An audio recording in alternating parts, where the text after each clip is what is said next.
Okay, so let's get this off of here. Going to put something on there a little bit later.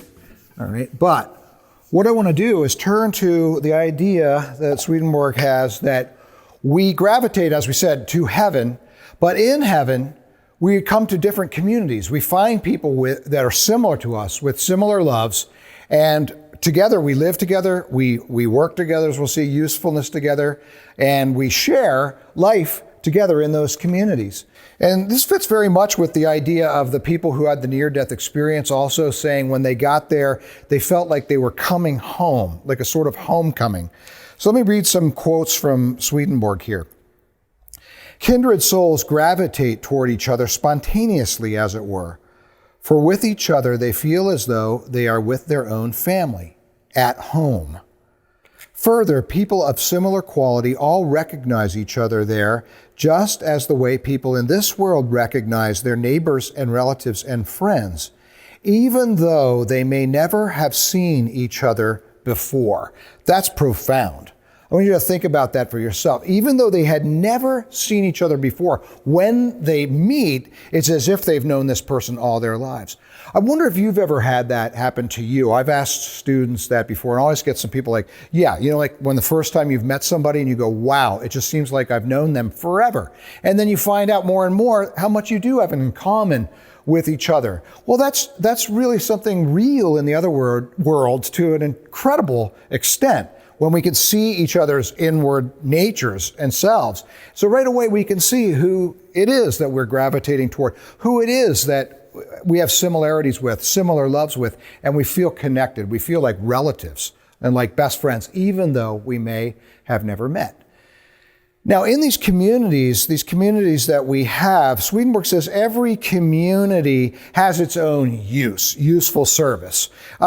So there may be one community that forms a function of being the ones that bring people into heaven. That's what they do. They love to do that. There may be in another community that they have the sight and teach people about heaven, all about what the world's like in spirit, not just in the natural world. There may be some in that world that are strong in the Lord's word and powerful people in heaven, and maybe that protect the heavens from evil and evil spirits. What Swedenborg says is all these communities serve as a whole, serve each other as a whole. And what he says is that each community corresponds to a different part of the body. So you might say there are the people that make up the brains of heaven. You can see that. They're really smart people. And the people of the heart that are the heart of heaven. Sorry, I touched the microphone, folks. The heart of heaven.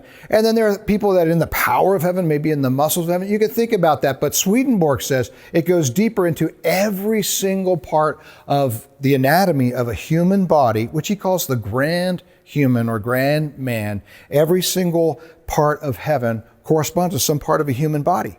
And if you could look at heaven from a distance, so to speak, maybe in God's eyes, looking at whole of heaven, you would see that heaven, even though made up of millions of people, all of heaven looked at once, looks like a human being. Now, there's an amazing video about this. I think it's one of the best from Off the Left Eye. And it's called You Are the Lungs. And what it does is Curtis very gently introduces us to the idea that society, when we look at society, each part of society contributes to the whole, just like each part of the human body contributes to the whole of the body. It's very subtle, but the teaching, but it's a beautiful video. You can see right away, wow, a lot of work went into this video. And I would ask you to watch it and maybe even then watch it again. It's that good. We'll talk about it afterwards. Okay, breathe in. You are the human form. You are the lungs. This is what it looks like when one person breathes. This is what two look like. But when the human race breathes together, it looks like this.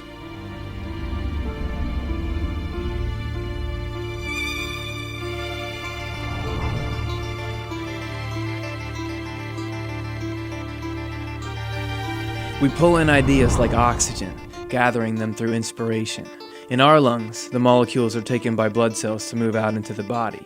But on the grand scale, the red blood cells are the communicators, the authors, the educators, the content producers that harness this idea and carry it into the mighty, rushing flow of information. And then, boom. Everyone can get it. Every cell can tap into it and use those ideas to power their processes.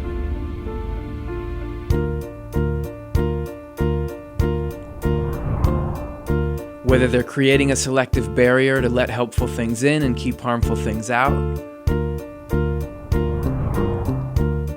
or maintaining the structures we depend on for support.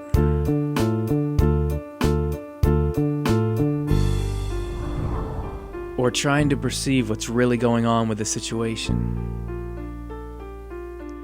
And all the other billions of actions and projects that build on each other and interact and interconnect in the billions of different ways that every part contributes to the whole on a scale and with a volume that you and I can hardly imagine, let alone fully understand or comprehend.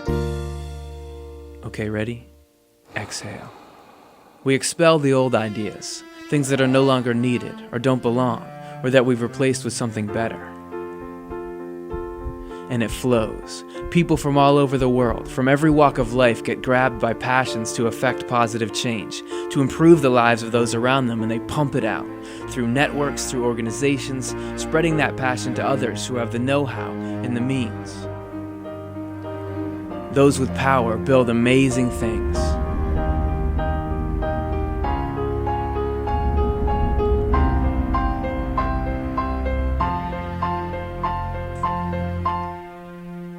And they're fed by people who have an unsatisfiable hunger to learn. How can we make this process quicker, cleaner, better? It's the most amazing machine that exists, but it's a delicate balance. Because a bloodstream that can so elegantly transport good ideas can just as easily transport bad ones. Some units aren't working for the good of the body, are stealing from the body, taking advantage or taking control. Is cancer anything other than cells that pursue their own growth at any cost and without limits, without any thought about the whole?